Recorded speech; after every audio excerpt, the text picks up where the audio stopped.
కొంతమందికి నెల నిండే కొద్ది కాళ్ళు వాసిపోతూ ఉంటాయి, ఎందుకు అట్లా జరుగుతుంది మేడం?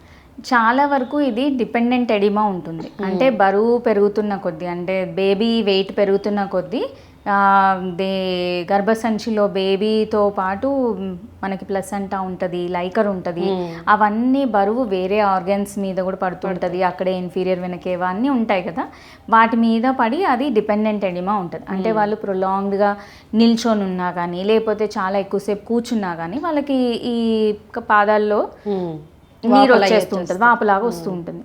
కానీ అదే వాళ్ళు కొద్దిసేపు నడిచినా, లేకపోతే పడుకున్నా, ఎత్తు మీద కాళ్ళు పెట్టుకున్నా అది మొత్తం మళ్ళీ వెళ్ళిపోతుంది. అలా వెళ్ళిపోతే దీన్ని ఫిజియోలాజికల్ ఎడిమా అంటారు అనమాట. ఇంకొక దీనికి ఏంటంటే ఎప్పుడైతే అలా చేసినా తగ్గట్లేదు, పెరుగుతూనే ఉంది, దాన్ని పెథలాజికల్ ఎడిమా అంటారు. అది న్యూట్రిషన్ వల్ల కూడా ఉండొచ్చు. మోస్ట్ కామనెస్ట్ కాజ్ మన ఇండియాలో, నేను ఇందాక చెప్పినాను కదా, చాలా వరకు రైస్ తింటారు, కొంచెమే కూర తింటారు. పప్పు తింటున్నావు అంటే తింటానమ్మా అని అందరు చెప్తారు, కానీ అక్కడ ఎంత పప్పు తింటున్నారు? 3 స్పూన్ల అన్నంకి ఒక చెంచా, ఒక స్పూన్ కూడా కాదు, ఒక చెంచా పప్పు వేసుకొని తింటారు. దాన్ని వాళ్ళు ఎక్కువ తింటున్నారు అనుకుంటున్నారు, కానీ అది కాదు. ఈక్వల్ అమౌంట్ తీసుకోవాలి. ప్రోటీన్ అనేది తక్కువ ఉండడం వల్ల, హైపోప్రోటీనీమియా వల్ల రావచ్చు, లేకపోతే ఐరన్ తక్కువ మోతాదులో తీసుకోవడం వల్ల రావచ్చు, కొన్నిసార్లు బీపీ పెరుగుతున్నప్పుడు రావచ్చు, లివర్ డిజార్డర్స్తో ఉన్నప్పుడు రావచ్చు, ఏదన్నా ఇంకా లోతుగా వెళ్తున్న కొద్దీ కిడ్నీ ప్రాబ్లము, లివర్ ప్రాబ్లము, ఇవన్నిటి వల్ల, ఈవెన్ గుండె ప్రాబ్లమ్స్ ఉన్నప్పుడు కూడా వాళ్ళకి కాలవాపులను వస్తూ ఉంటాయి.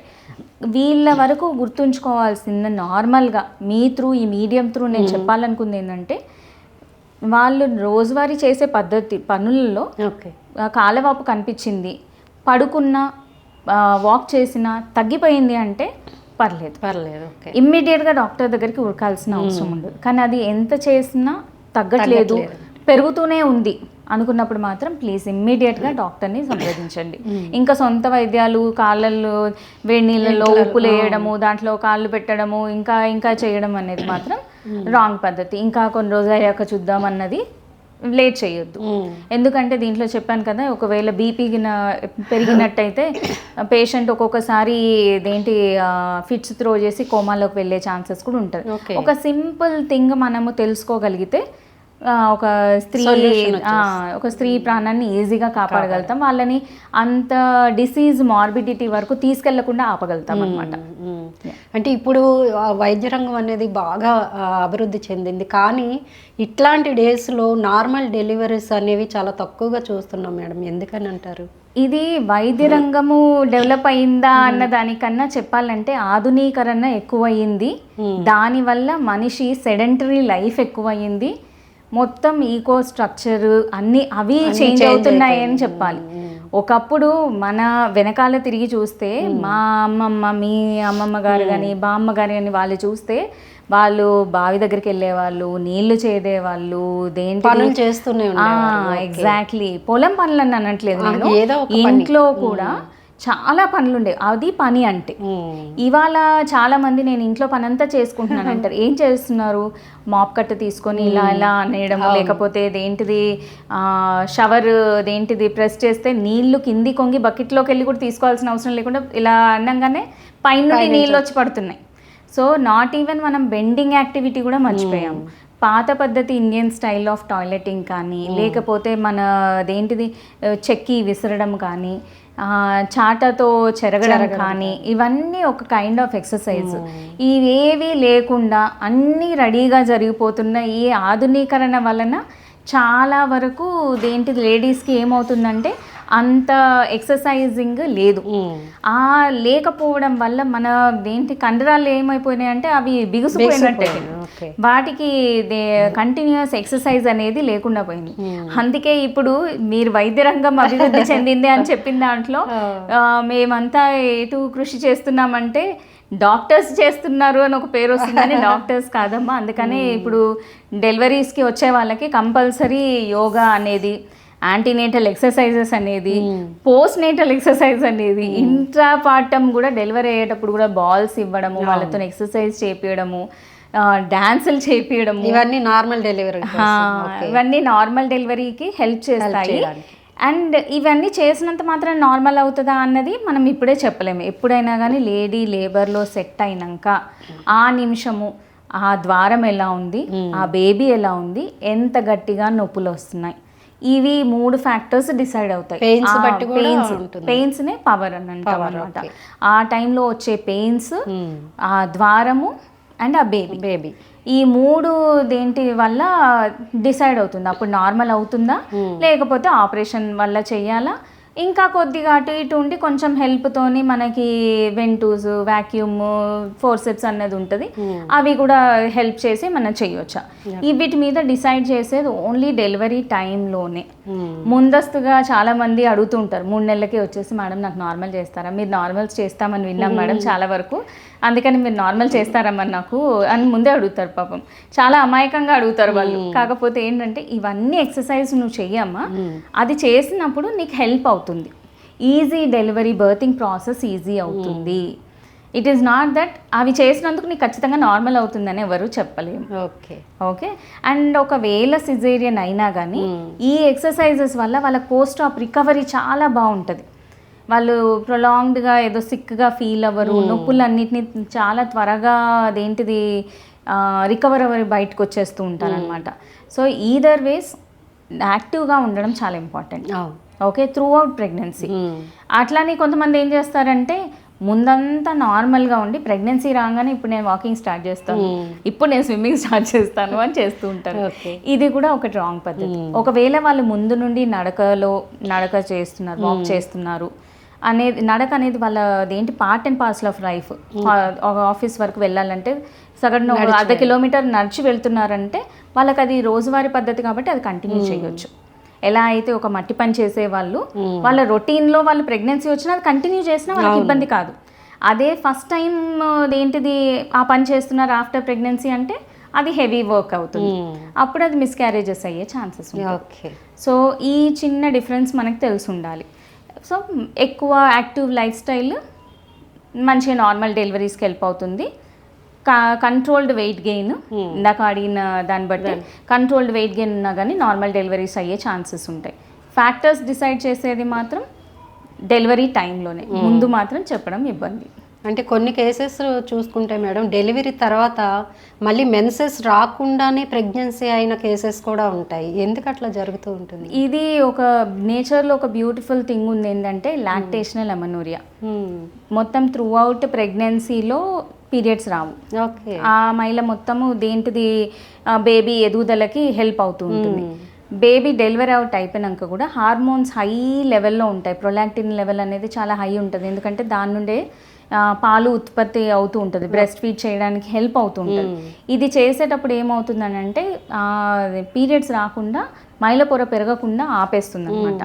సో చాలామంది ఏం చేస్తారు తెలియక వాళ్ళు దేంటిది పోస్ట్ ప్రెగ్నెన్సీ ఎలా హస్బెండ్తో కలవాలి, ఎప్పటి వరకు స్టార్ట్ చేయాలి సెక్షువల్ యాక్టివిటీ, తర్వాత తీసుకోవాల్సిన ప్రికాషన్స్ ఏంటి అన్నది కనుక్కోకుండా వాళ్ళు ఇఫ్ ఎట్ ఆల్ ఇది నార్మల్గా అదేంటి లాక్టేషన్ అమెనోరియానే అయి ఉండొచ్చు, అందుకని వాళ్ళు సెక్షువల్ యాక్టివిటీలో పార్టిసిపేట్ చేస్తారు.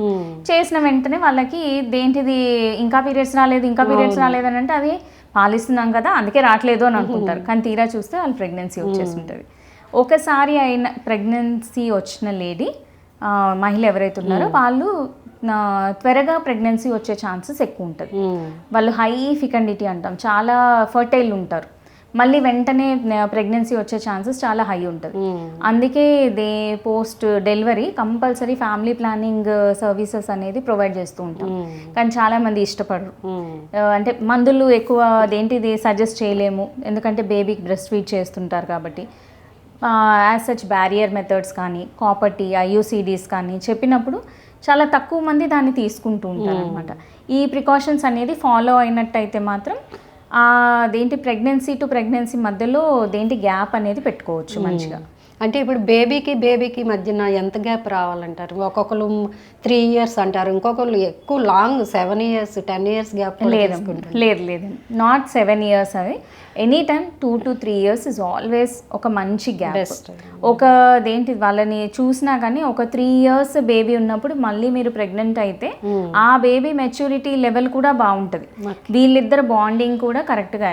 అలా అని చెప్పేసి ఇప్పుడు 2 years గ్యాప్ ఉన్న వాళ్ళు 1 year గ్యాప్ ఉన్న వాళ్ళకి లేదు బాండింగ్ అన్నది కాదు. కాకపోతే ఈ బేబీ ఫస్ట్ బేబీ ఎదుగుదల బట్టి మెంటల్ కెపాసిటీ బట్టి వాళ్ళకు కూడా అర్థమవుతుంది, చెప్తే వాళ్ళు వినే అంత దేంటిది అవగాహన ఉంటుంది వాళ్ళకి. అంటే ఇది చిన్న బేబీ దగ్గరికి వెళ్ళొద్దు, ఊరికే ముట్టుకోవద్దు, ఇలాంటి వాళ్ళకి చెప్పే ఛాన్సెస్ ఉంటాయి. అలా మీరు తర్వాత పద్ధతిలో చూసినా కానీ, స్కూలింగ్లో చూసినా కానీ, ఎక్కడైనా కానీ వాళ్ళు హయ్యర్ స్టడీస్కి వెళ్ళినప్పుడు కూడా ఫైనాన్షియల్గా కూడా వీళ్ళకి ప్లానింగ్ అనేది బాగుంటుంది. ఫ్యామిలీ ప్లానింగ్ అనేది ఒక బిడ్డ పుట్టినాక ఇంకొక బిడ్డకి మధ్యలో చేసుకునే గ్యాప్ అన్నమాట. చాలా మంది దాన్ని పెళ్ళి అయిన వెంటనే చేస్తూ ఉంటారు. అది కాకుండా యాక్చువల్గా అయితే ఇద్దరు పిల్లల మధ్యలో వాళ్ళు ఫ్యామిలీని ఎలా డిజైన్ చేసుకోవాలనుకుంటున్నారు, ఒక బేబీకి ఇంకొక బేబీకి గ్యాప్ ఏంటి, ఇద్దరే చాలా, ఇంకొకరు కావాలా, సో ఎలా గ్యాప్ మెయింటైన్ చేస్తున్నారు. ఈ 2-3 years మనం టైం ఇచ్చినట్టయితే అదేంటిది తల్లి ఒక బాడీ చేంజెస్ మళ్ళీ నార్మల్ అవుతారు, వాళ్ళకి కొంచెం టైం అవుతుంది ఫిజికల్గా మళ్ళీ రీగెయిన్ అవ్వడానికి, స్ట్రెంగ్త్ రీగెయిన్ అవ్వడానికి, వాళ్ళ బ్లడ్ ఏమన్నా లాస్ అయినా కానీ అది కరెక్షన్ అవుతుంది. అన్ని విధాలా కూడా అదేంటిది తల్లికి మనం హెల్ప్ చేసిన వాళ్ళం అవుతాం. So 2 to 3 years is a very good gap. Okay. అట్లాగే నార్మల్ డెలివరీ తర్వాత, సిజేరియన్ తర్వాత తీసుకోవాల్సిన జాగ్రత్తలు ఏంటంటే? నార్మల్ డెలివరీ అయినా కానీ సిజేరియన్ అయినా అన్నిట్లో కానీ రీమోడలింగ్ అనేది ఒకటి నడుస్తుంది. అంటే త్రూఅవుట్ 9 నెలల్లో దేంటి ఒక స్త్రీలో జరిగే మార్పులన్నీ మళ్ళీ బ్యాక్ టు నార్మల్ రావాలి. అంటే కంప్లీట్గా నార్మల్కి రాకపోయినా ఒక 10 నుండి 20% తగ్గి ఉన్నా కానీ పర్లేదు, అంతవరకు రీగెయిన్ అయిపోతుంది. కొంతమంది ఇంకా బ్యూటిఫుల్గా కూడా రీగెయిన్ అయిపోతారు, అట్లా ఏం లేదు. సో ఇవన్నీ చేంజెస్, ఫిజియలాజికల్ చేంజెస్ ఏదైతే అవ్వాలో నేచర్ క్రమేణా జరుగుతూ ఉంటుంది. అది మనం ఏం స్పెషల్గా చేయాల్సిన అవసరం ఏం లేదు, అది తానంతటా అది నడుస్తూనే ఉంటుంది. ఈ ప్రాసెస్ అవ్వడానికి మినిమం 2 months పడుతుంది. 2 months. సో దేంటిది మనము ఒక స్త్రీకి తన పోస్ట్ డెలివరీ స్ట్రెస్ నుండి రిలీఫ్ ఇవ్వాలి అంటే మినిమం 2 months క్రాస్ చేసి 3 months వరకు రెస్ట్ ఇవ్వాలి. అంటే ఇదేంటి కంప్లీట్ బెడ్ రెస్ట్ అని నేను అన్నాను, కానీ మ్యాక్సిమం సపోర్ట్ ఇవ్వడము, ఆ బేబీని చూసుకోవడం కానివ్వండి, లేకపోతే తనకి అడిక్వేట్ స్లీప్ ఉండడం కానివ్వండి, మంచి న్యూట్రిషన్ ఇవ్వడం కానీ, లేకపోతే ఎక్కువ వాటర్ హైడ్రేషన్ మెయింటైన్ చేయడము, ఇట్లాంటివి మనం చేయగలిగితే ఒక 3 months. Even from the sexual activity నుండి కూడా 3 months is then ideal time. 3 months is an ideal time.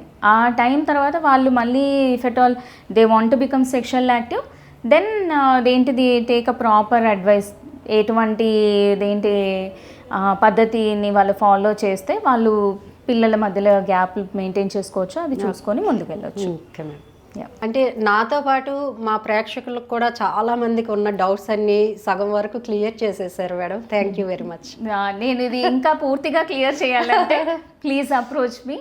myself I am Dr. Prithvi Peram, gynecologist and obstetrician consultant at Medicover Hospitals Women and Child at High Tech City near Shebaramam. Thank you.